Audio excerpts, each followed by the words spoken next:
Welcome to another episode of The Minority Voice. I'm your host, Jeff Vega, and tonight we're going to talk about the consequences of fatherless homes. You know, the last episode we talked about the young lady that was stabbed and the situation of where are the dads.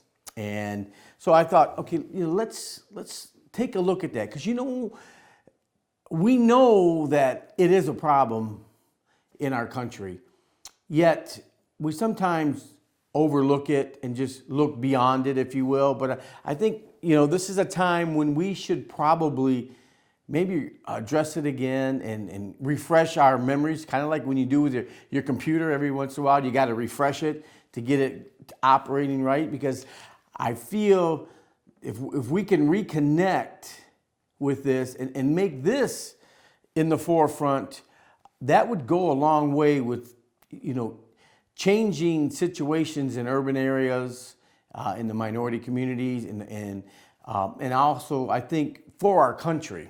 And so I found this website called fathers.com, and you can get a lot of information on, they got stats, and today I'm going to look at 6 different issues that they did research on, and we look at the effects of fatherless homes. First one, poverty. Okay, we know that's obvious. When you have a single family home, there is going to be poverty there. And as a result of this, and let me say this too, a source of this information comes from the U.S. Census. And let me just read what it says here. It says, children in father-absent homes are almost 4 times more likely to be poor. In 2011, 12% of children in married couple families were living in poverty, compared to 44% of children in mothers-only families. And it says here, children living in female-headed families with no spouse present had a poverty rate of 47.6%, over 4 times the rate in married couple families. So right there, okay, how devastating is that in the upbringing is poverty. And we know that. I mean, it doesn't take a brain scientist or rocket scientist to know that. But, as I said, I'm refreshing your memory here a little bit, if you will. Second one, it says that drugs and alcohol abuse. It said the U.S. Department of Health and Human Services stated fatherless children are at a dramatic greater risk of drug and alcohol abuse.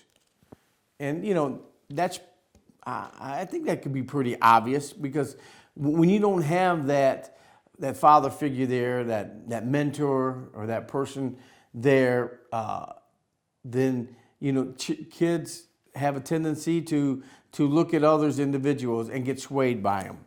But, so that's another one. Third one, it says it's the physical and emotional health. It's a study of 1,977 children age 3 and older living in a residential father or father figure found that children living with married biological parents had significant fewer externalizing and internalizing behavior problems than children living with at least one biological parent. And, and that seems to be reasonable. The fact that, when you have 2 parents there, psychologically, emotionally is there, and without one there, other issues fall into place. And here's another thing they found too. Children of single-parent homes are more than twice as likely to commit suicide. Now that's really tragic there when you think about it. To be at that low in your life that you would go to that extreme. So that's another casualty. And here's another one that I think is really significant, and you see this in a lot of the urban areas. education achievement.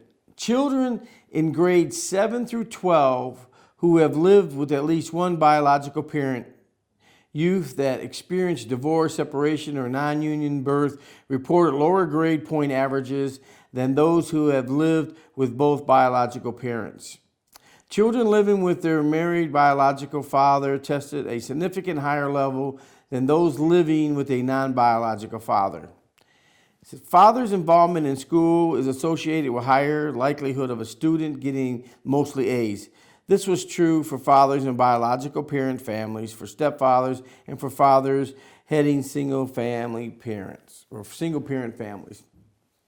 There again, you fail at education, that leads to a lifetime of economic struggles and also social issues and things of that. So you see all these issues are being placed on adolescents, young people.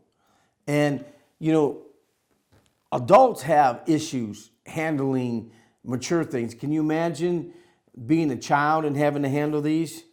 And here's another one that's on here. Crime. It says adolescents living in intact families are less likely to engage in delinquencies than their peers living in non-intact families. And you know what?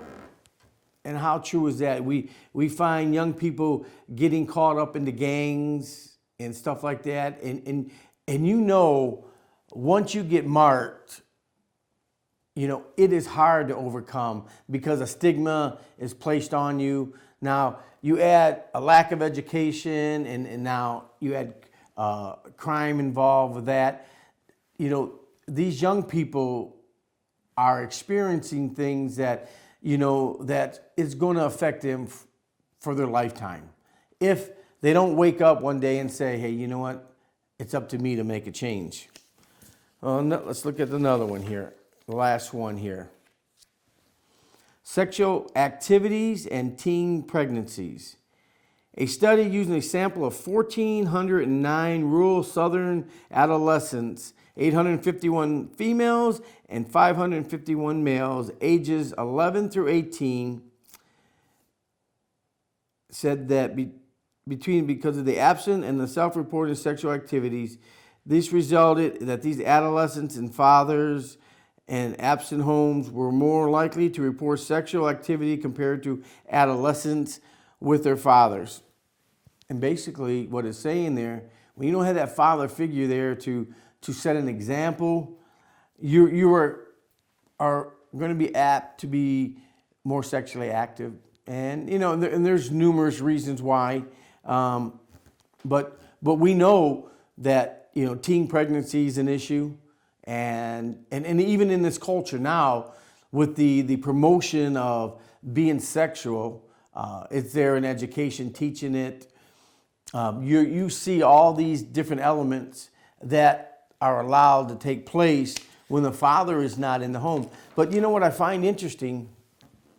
There's been a push to feminize men forever. And I can remember back in the 80s, on TV sitcoms, they made mockeries of men and made them look foolish and insignificant.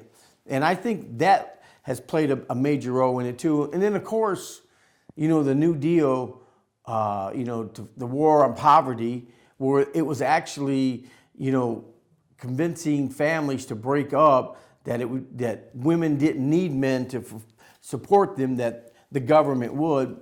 That led to that too. But so you see, when you look at all these issues, a lot of it is as a result of the father not being in the home. And so, yeah, we know that. What do we do about it? Well, I think we need to make mention of it and let that be an issue that we start speaking on and speaking up, speaking out in order to make a change. Because if we don't do it, who's going to do it? So until next time, Joshua 24:15.